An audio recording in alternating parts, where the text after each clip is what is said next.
بسم اللہ الرحمن الرحیم والصلاة والسلام علی خیر الانبیاء والمرسلین والحمد للہ رب العالمین۔ آج جس طرح فرسٹ ذی الحجہ ہے اور ذی الحجہ کے اندر سب سے کرنے والے کام یہ ہیں کہ جن لوگوں نے قربانی کرنی ہے اللہ تعالیٰ کے راہ کے اندر، جو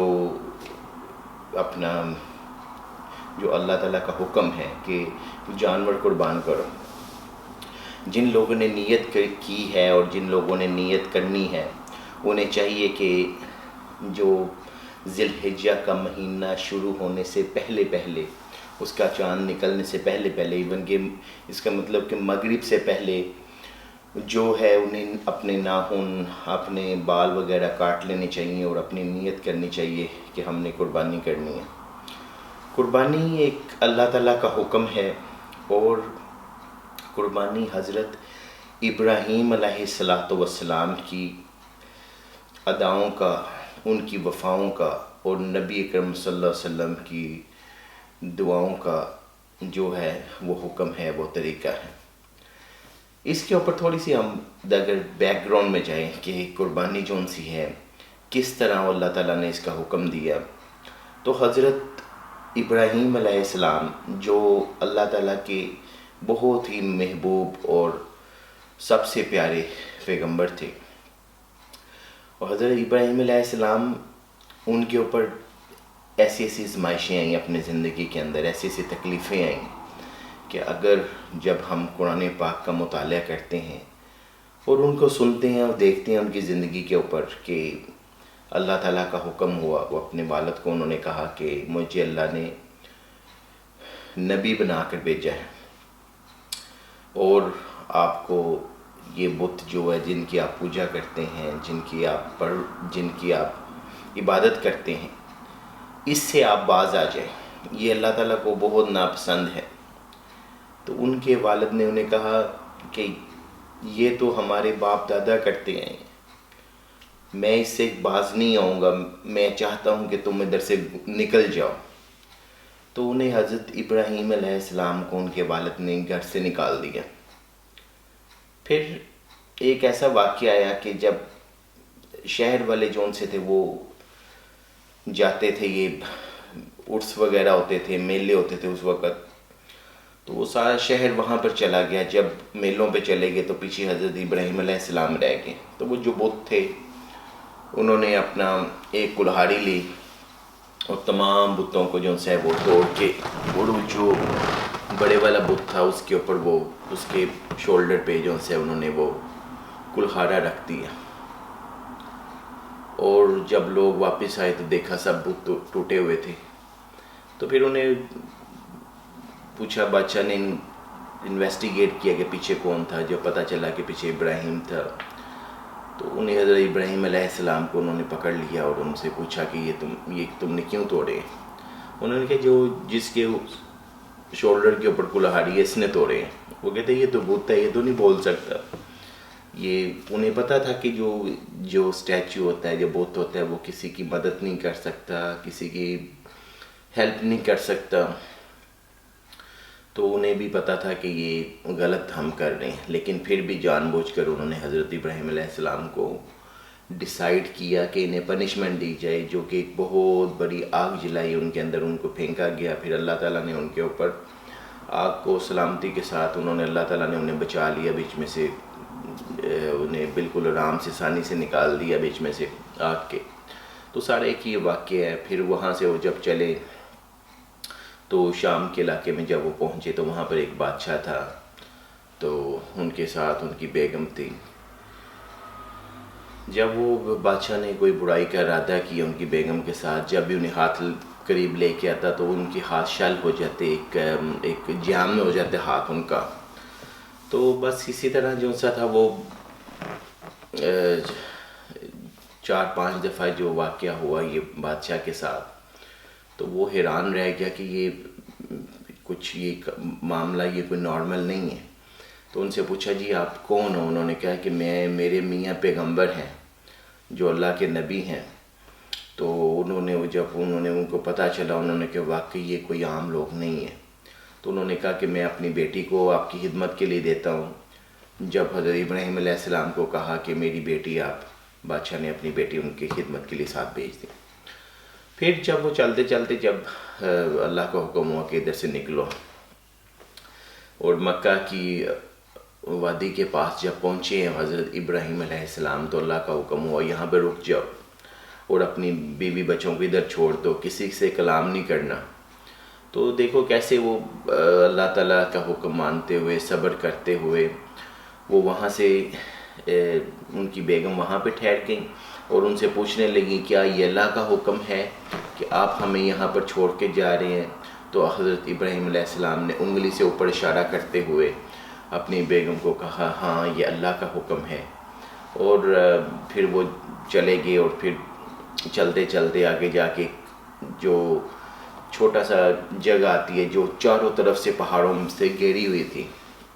تو اللہ تعالیٰ نے کہا ابراہیم ادھر ٹھہر جاؤ اور یہاں پر میرے گھر کی تعمیر کرو. تو وہاں اس وقت حضرت ابراہیم علیہ السلام نے کہا اللہ یہاں پہ تو کوئی بندوبست بھی نہیں ہے، یہاں پہ تو کوئی بندہ نہ بندے کی ذات ہے، نہ کوئی انسان بھی نہیں ہے، یہاں تو دور دور تک کوئی چیز نظر نہیں آ رہی.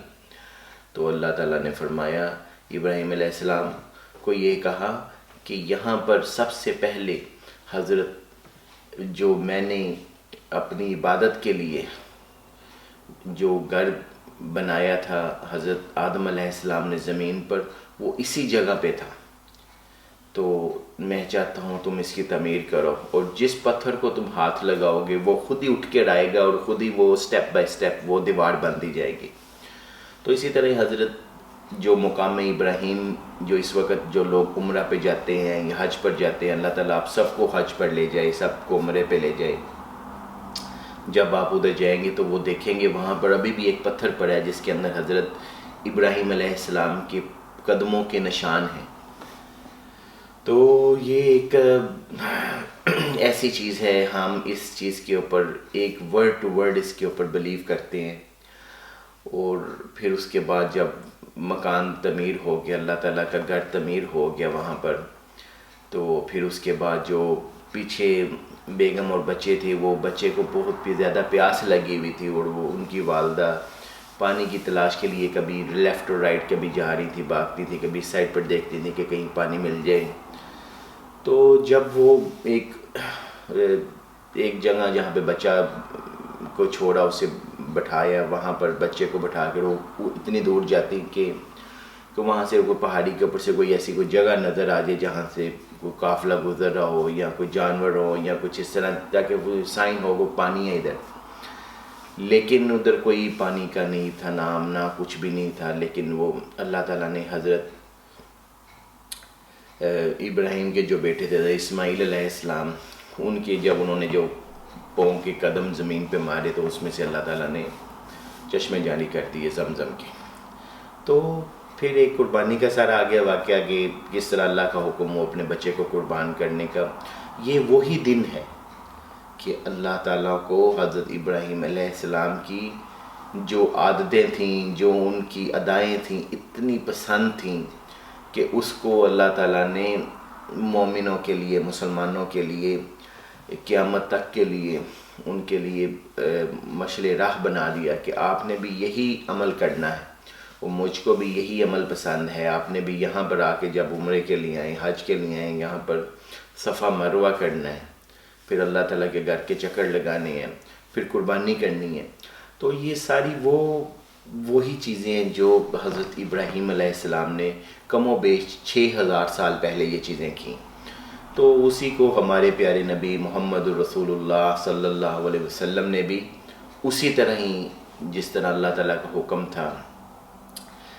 اسی طرح ہی حج کیا، عمرہ کیا، قربانی کی. اور حج کے دنوں کے اندر نبی کریم صلی اللہ علیہ وسلم کو حکم ہوا کہ اپنے بال مت کٹوائیں، ناخن مت کاٹیں. تو وہی جو چیزیں آج ہم کر رہے ہیں، یہ اللہ کا اور اللہ کے رسول صلی اللہ علیہ وسلم کا حکم ہے. تو ہمیں چاہیے کہ یہ جو 10 دن ہیں اس کے اندر زیادہ سے زیادہ عبادات کریں، اور اس کے اندر جو نیکی کی جائے گی اس کا ملٹیپل ٹائم ثواب ہے. اور کوئی گناہ کیا جائے گا، علماء اکرام سے سنا ہے اگر کوئی جھوٹ بولا جائے گا تو جھوٹ کا بھی ملٹیپل ٹائم اس کا گناہ لکھا جائے گا اس انسان کے نامہ اعمال کے اندر. اسی لیے برائی سے بچا جائے، جھوٹ سے بچا جائے، گناہ والے کاموں سے بچا جائے، اٹھتے بیٹھتے یہی پڑھا جائے، اللہ اکبر اللہ اکبر، لا الہ الا اللہ، اللہ اکبر وللہ الحمد، اللہ اکبر اللہ اکبر، اللہ اکبر، لا الہ الا اللہ، اللہ اکبر وللہ الحمد۔ تو یہ وہ کلمات ہیں جو اللہ تعالیٰ کو بہت ہی پسند ہیں، بہت محبوب ہیں۔ ہمیں چاہیے کہ ہم ایسے نیک صالح عمل کر کے اپنی بھی زندگی کو درست کریں اور دوسروں کی بھی زندگی کو آسان بنائیں، اور جو ہم نیک عمل کریں گے اس کا ثواب ہمیں بھی ملے گا اور ہمارے والدین کو بھی ملے گا۔ اور اس کے علاوہ جو ہمارے بڑے جو دنیا سے جا چکے ہیں، جنہوں نے نیک صالح عمل کیے، جو مسلمان تھے، مومن تھے، جو اللہ کی یاد میں جن کا شب و روز گزرتے تھے، ڈیفینیٹلی اس کا کریڈٹ انہیں بھی جائے گا، اس کا ثواب جو اچھے اعمال ہم کریں گے ان کا ثواب انہیں بھی ملے گا۔ اگر ہم برے اعمال کریں گے تو ان کو تکلیف پہنچے گی، اس لیے بری باتوں سے بچیں، برے کاموں سے بچیں، اپنے آپ کی زندگی کو چینج کریں اور اپنے زندگی کو اللہ اور اس کے رسول صلی اللہ علیہ وسلم کے ساتھ ان کی بات کو مانتے ہوئے چلیں، تاکہ زندگی بھی آسان ہوگی، اپنی زندگی بھی آسان ہوگی، دوسروں کی بھی زندگی آسان ہوگی۔ جزاک اللہ خیرن۔ السلام علیکم ورحمۃ اللہ وبرکاتہ۔ اللہ اکبر اللہ